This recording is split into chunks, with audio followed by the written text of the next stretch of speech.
Radio lime news update. നമസ്കാരം, live news അപ്ഡേറ്റിലേക്ക് സ്വാഗതം.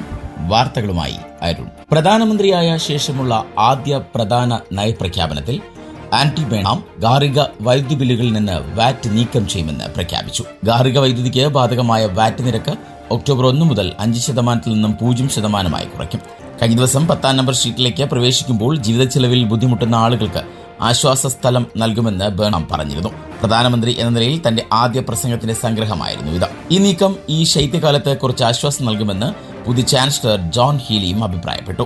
കഴിഞ്ഞ ദിവസമാണ് ആന്റി ബേണാം പ്രധാനമന്ത്രിയായി ചുമതലയേറ്റത്. അദ്ദേഹം മന്ത്രിസഭയെ നിയമിക്കുകയും ചെയ്തു. എഡ് മിലിബാൻഡിനെ വിദേശകാര്യ സെക്രട്ടറിയായും ലൂയിസ് ഹെയ്ഗിനെ ഡച്ചി ഓഫ് ലങ്കാസ്റ്ററിന്റെ ചാൻസലറായും വെസ്റ്റ് റീറ്റിംഗിനെ പ്രതിരോധ സെക്രട്ടറിയായും നിയമിച്ചു. അതേസമയം ഏഞ്ചല റെയ്നർ ഭവന സെക്രട്ടറിയായി പഴയ ജോലി തിരിച്ചുപിടിച്ചു. ഷബാന മഹമ്മൂദ് ആഭ്യന്തര സെക്രട്ടറിയായി തുടരും. കഴിഞ്ഞ ദിവസം മുൻ പ്രധാനമന്ത്രി കെയർ സ്റ്റാർമർ ഔദ്യോഗികമായി രാജിവെച്ചു. ചാൾസ് മൂന്നാമൻ രാജാവ് ആന്റി ബേണാമിനെ സർക്കാർ രൂപീകരിക്കാനായി ക്ഷണിച്ചിരുന്നു. പ്രധാനമന്ത്രി എന്ന നിലയിൽ ആദ്യ പൂർണ്ണ ദിനമാണ് ഇന്ന്. ഇതോടെ ഇന്നത്തെ വാർത്താ ബുള്ളറ്റിൻ പൂർണ്ണമാകുന്നു. അടുത്ത ബുള്ളറ്റിനുമായി വരും മണിക്കൂറുകളിൽ കേട്ടുമുട്ടാം. നന്ദി, നമസ്കാരം.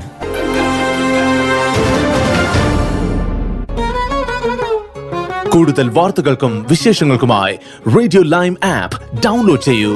പ്ലേ സ്റ്റോറിൽ നിന്നും ആപ്പ് സ്റ്റോറിൽ നിന്നും.